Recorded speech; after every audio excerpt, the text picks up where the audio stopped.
The true story of the twins. Hello. Considering your level of crime, the government, in consultation with the judge, he decided the following. You will get a chance to pay back everything that you have stolen during your years as a thief and avoid going to jail. If you accept this offer, your mission will be to help us steal back some valuable items from the infamous twin brothers, Bob and Buck. They are hiding in the old abandoned prison, and they are very dangerous. Do you accept this mission? As you have read, this was a letter from the New Mexico government, delivered to a thief who was given the option not to go to jail if he completed the mission. But who are the twin brothers, and why are they so dangerous? They are two twins raised in total violence, and they liked it. There was a satisfaction they enjoyed in beating people. At the age of 16, they began to steal from homes or the homeless. They have always been together and have carried out thefts in many houses where they beat the owners. They were boys who lived on the street without parents. Their mother died when they were 3 years old, and their father abandoned them on the street when they were 16. But they didn't care. The most important thing was to always be together, without separating. One was called Buck, the one with a leaner build. He was the shrewdest and most vindictive of the two.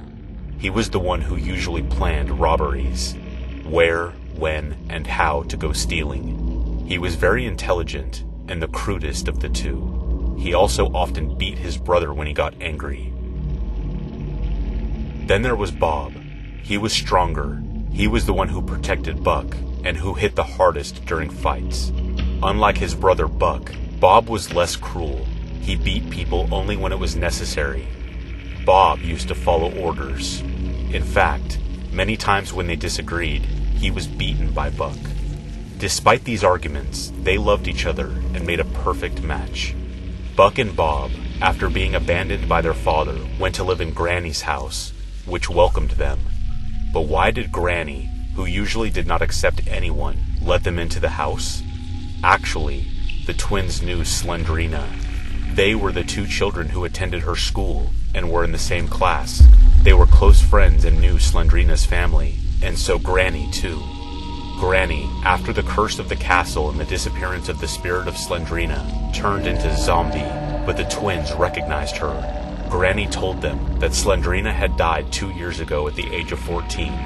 The two grieving twins swore to protect Slendrina's diary, her last remaining thing.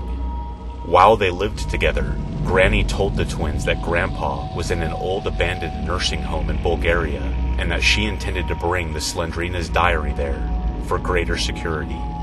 Buck and Bob lived with Granny for 4 years, sleeping in the 2 bedrooms of her house. Then one day, Granny went to live with Grandpa and took the Slendrina's diary with her.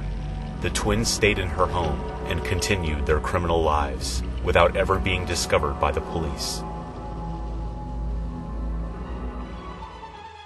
During this time, the twins became cultured. They dabbled in Shakespeare texts and classical music, particularly in Rossini's Gazza Ladra. The overture of the opera gave them the right inspiration for their robberies.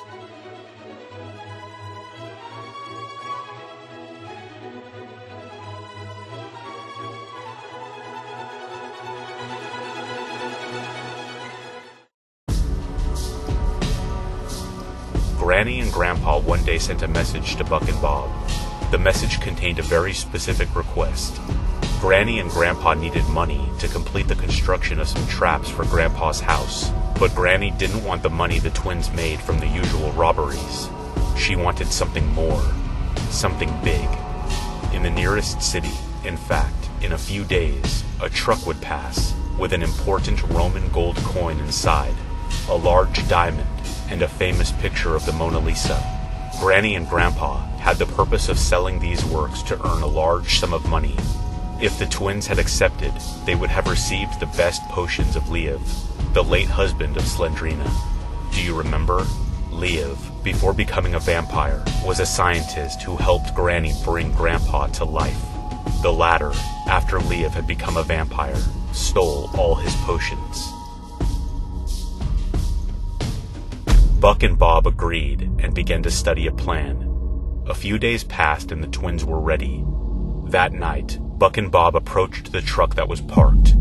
From here on out, we spare you what happened in those moments. You just have to know that 30 minutes passed and the twins were running through the hills with the stolen objects, chased by the police. They had to kill 4 people. Suddenly, a helicopter flew into the sky. They were looking for them. Knowing they were taken, Buck and Bob buried the objects at a specific point on the hill. Then they were taken by the police and taken to prison. They were interrogated to find out where they had taken the objects. The twins refused to speak. They did not want to be subjected by the police, so they were tortured. Buck and Bob did not speak. Bob received a blow to the head and was injured. From that moment on, he was no longer able to speak correctly. Meanwhile, Grandpa and Granny saw that the twins were not coming back and went to look for them. They discovered that they had been locked up in prison. They had to help them. Grandpa took Lieb's potions, and with Granny's help, they dug a tunnel under the prison. They then gave the potion to a beetle and turned it into a giant creature. As soon as possible, they let the beetle into the prison, and the giant insect killed all the cops and guards. Buck and Bob were freed, and they let all the other inmates escape. Then, they went to the hill where they had hidden the objects. They decided to keep and hide them in the prison as a protest to the violence suffered by the police. Then, with the help of Granny and Grandpa, they built a house in the prison.